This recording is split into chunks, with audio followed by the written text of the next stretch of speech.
Olá, meus queridos irmãos, a paz de nosso Senhor e Salvador Jesus Cristo, ou uma boa tarde para você, onde quer que você esteja. Que Deus abençoe tua vida, tua casa, sua família e tudo que é atinente à sua vida. Queridos, vamos falar aqui de um tema com rápidas palavras, né, como é de nossa praxe, fazer sempre vídeos curtos e que tenham um conteúdo relevante e abençoador para a sua vida. Mas antes, não deixe de se inscrever aqui no canal, dá essa força aí para o canal, para a gente crescer, tá? Preciso muito da sua inscrição. Obrigado aos irmãos e irmãs que se inscreveram aí nesses dias. Muito obrigado de coração mesmo, tá? Para todos que se inscreveram aí. E não deixe de dar o like, não deixe de compartilhar e não deixe de curtir o vídeo, dando aliás, de comentar o vídeo, dando a sua opinião acerca do mesmo, tá bom? Vamos lá. Vamos falar um pouco sobre o fruto proibido. É aquele fruto, né, que você conhece da Bíblia, que Eva, ela deu ao seu marido Adão, né? Na Bíblia, no Gênesis, está registrado isso, capítulo 3, versículo de 1 a 6. Vou ler. Mas a serpente, mais sagaz que todos os animais selváticos que o Senhor Deus tinha feito, disse à mulher: É assim que Deus disse: Não comereis de toda a árvore do jardim? A serpente fazendo interrogações. Respondeu-lhe a mulher: Do fruto das árvores do jardim podemos comer, mas do fruto da árvore que está no meio do jardim, disse Deus: Dele não comereis, nem tocareis nele, para que não morrais.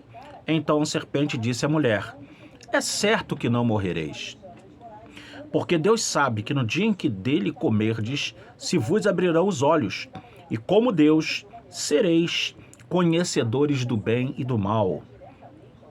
E vendo a mulher que a árvore era boa para se comer, agradável aos olhos, e árvore desejável para dar entendimento ou conhecimento, segundo algumas versões, tomou-lhe do fruto e comeu, e deu também ao marido, e ele comeu. Bom, existem várias especulações acerca desse fruto.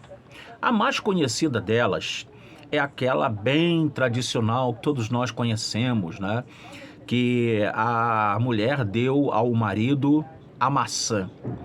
Existem pessoas que pregando, ensinando, categoricamente afirmam que Eva deu ao seu marido Adão a maçã e ele comeu a maçã.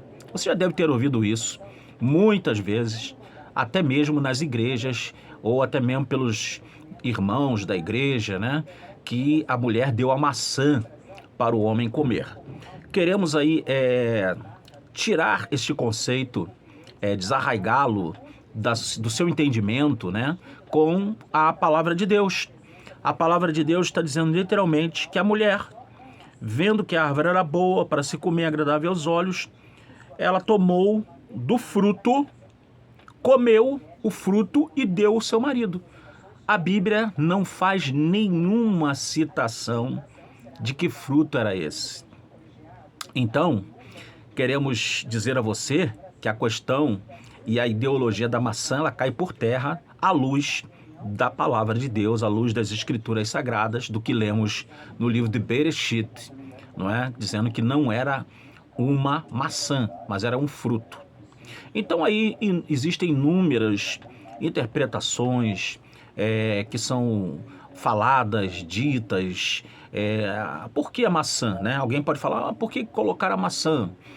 É porque há um conceito que dizem que a maçã, um conceito até científico, ela ajuda na inteligência e ajuda a pessoa a desenvolver a memória, desenvolver o raciocínio, desenvolver, consequentemente com isso, o poder, a capacitação de ficar com a cabeça melhor para pensar, para agir, para refletir, para reter informações.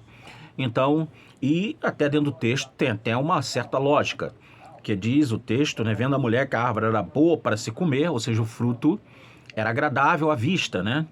Não era alguma coisa feia, não era um fruto feio, não era um fruto que era repugnante, era alguma coisa bela para se ver. E a mulher também percebe que era um fruto é desejável para dar entendimento. Então aí associa-se essa ideia à maçã. Existem até inclusive poesias, né, que falam acerca dessa questão aí, do fruto ser exatamente a maçã, e fala-se na poesia isso.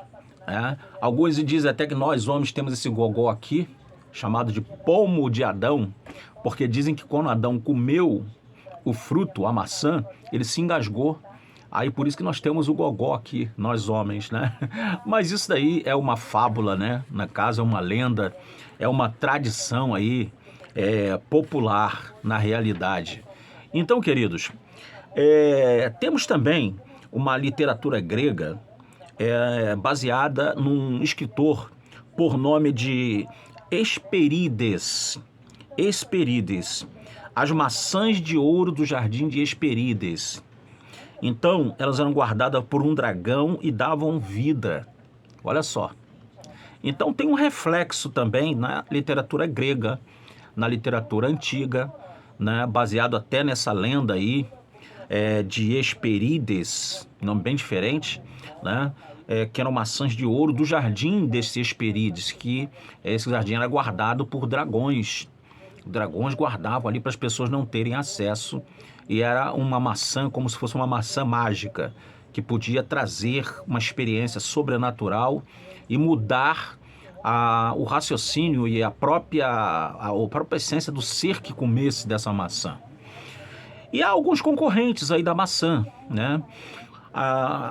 Os estudiosos em si, os eruditos, eles dizem que não poderia ser uma maçã, porque ali no Oriente, na época que calcula-se que Adão e Eva existiram, que não tem uma cronologia assim ao certo, uns dizem que foi há 5.000 anos, 6.000 anos antes de Cristo, mas a grande verdade é que não se tem uma cronologia exata e nem tampouco se tem alguma coisa para delimitar o tempo, já que a Bíblia ela não dá fatos circunstanciais, geopolíticos, para poder delimitar o tempo.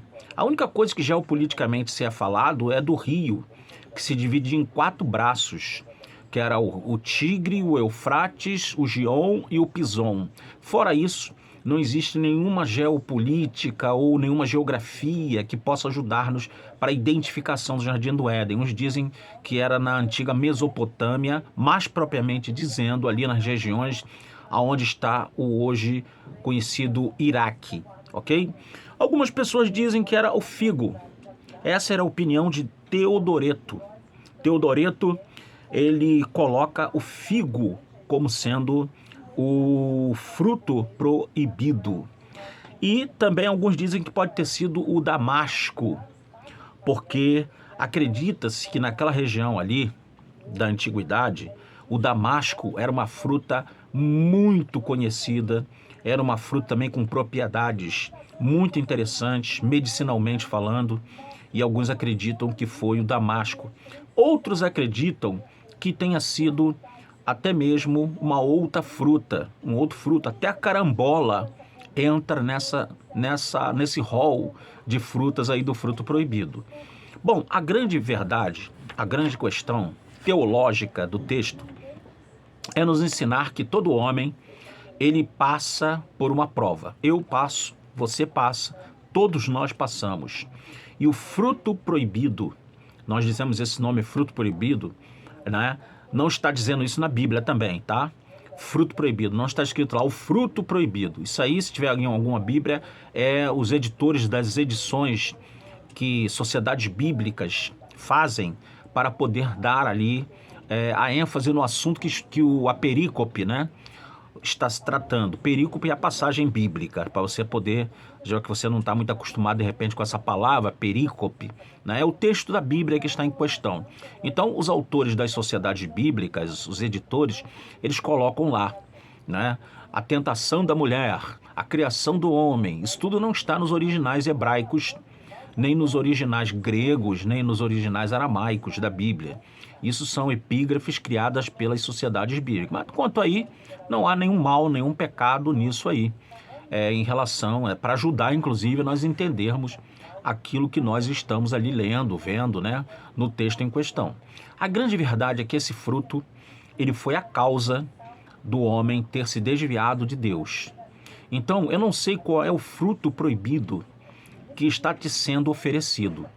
Eu não sei qual é o fruto, né? Vamos colocar isso espiritualizando aí, até inclusive tem uma interpretação espiritualizada deste jardim, desse homem chamado Adão, dessa mulher chamada Eva e do próprio jardim, e de tudo que ali circundava, né? Essa inclusive era a opinião de Pelágios, né? Pelágios, que foi um grande adversário de um homem de Deus na antiguidade, né? Chamado Agostinho. Pelágio, ele acreditava que todo homem, ele nasce um Adão, né? Mas aí isso já é uma questão soteriológica, né? Que tange a salvação. Mas vamos aí espiritualizar. Todos nós temos uma árvore da ciência do bem e do mal na nossa vida, que está sempre diante de nós, nos tentando, procurando fazer com que nós toquemos na mesma e, consequentemente, desviemos-nos do querer e da vontade de Deus. Alguém pergunta, mas por que Deus colocou esta árvore ali no meio do jardim? Para aqueles que são,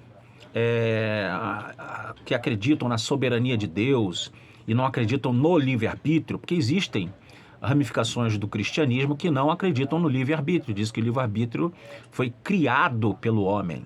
Não existe livre-arbítrio. O homem é apenas, na minha opinião, né, segundo essa visão, uma marionete que está sendo marionetada por Deus e faz tudo quanto Deus está programando para o tal, para o mesmo, o homem, a mulher, a humanidade. Mas, para quem crê no livre-arbítrio, a árvore da ciência do bem e do mal, ela faz muito sentido, porque o teu livre-arbítrio, ele pode te abençoar e o teu livre-arbítrio, ele também pode te amaldiçoar. Vai depender de como você o usa, de como você faz as suas decisões, as suas escolhas. Eva, no caso, sabia da vontade de Deus. Deus sabia que ela iria cair. Sabia, porque Deus é onisciente, Ele conhece tudo. Mas Deus quis dar ao homem uma demonstração de que é possível resistir às tentações. Assim como aconteceu com José, no próprio livro de Gênesis, que resiste à beleza irresistível da mulher de Potifar. Porque a mulher não era feia, a mulher era muito bonita. Os monarcas egípcios e os seus príncipes e os seus oficiais não tinham mulheres feias. Eram mulheres muito bonitas. E a mulher de Potifar era uma mulher muito bonita. E José resiste. Então, a árvore da ciência do bem e do mal de José foi a mulher de Potifar. E ele não quis comer daquele fruto. Ele resistiu. Jesus, nos dias em que esteve aqui na terra, ele foi tentado, diz o livro de Hebreus, a epístola de Hebreus, ele foi tentado em tudo que você possa imaginar, mas a Bíblia diz que ele não pecou, ele venceu o pecado. Ao passo que muitos, nós sabemos, não resistem, não suportam e caem em tentação. Se isso aconteceu com você, se você caiu em tentação, creia numa coisa. A Bíblia diz lá na primeira carta de João que Deus, ele é perdoador dos nossos pecados. Sabe por quê? Porque diz que temos um advogado junto ao Pai, Jesus Cristo justo, que é a apropriação dos nossos pecados, e não só dos nossos, mas do mundo inteiro. Então, fica aí esse estudo para você, tá bom? Essas palavras de reflexão, espero que abençoem tua vida, o teu coração, que você seja tocado por Deus, que você seja muito abençoado.